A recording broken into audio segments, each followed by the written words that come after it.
Welcome back for our farm and ranch news.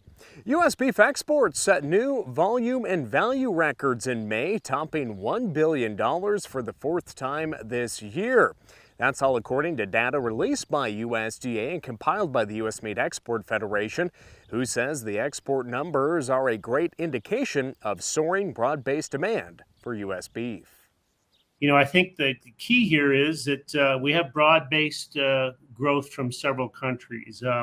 In fact, the record in May is with our two largest markets, Japan and Korea, both down slightly. So in volume. So, contributing to everything here is China with impressive growth.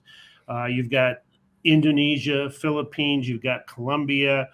There's a lot of different countries contributing, and that's what makes this really pretty special, I think.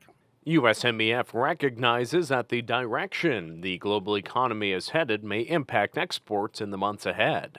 You're looking at higher prices, the same thing that we're seeing here in the U.S., just on product. And at what point will some of these countries start to pull back? And especially the more developing countries. Countries like a Colombia, for example, that maybe don't have the same standard of living or the same purchasing power as a Japan, for example. But quite honestly, Lane, to this point, we haven't seen it. We're expecting it to slow down, but quite honestly, it just hasn't happened yet. So I guess that's a good problem to have. But we're not sitting here with our eyes closed. I mean, at some point, more than likely, it will start to slow down. But we're on a roll at the moment. But there may be support for meat exports in key Asian nations that are still under COVID restrictions. The truth of the matter is that in Asia, it's not in the rearview mirror at all. In fact, in China, they're still living with shutdowns at food service. We're hoping the worst is over, but it's not anywhere close to normal.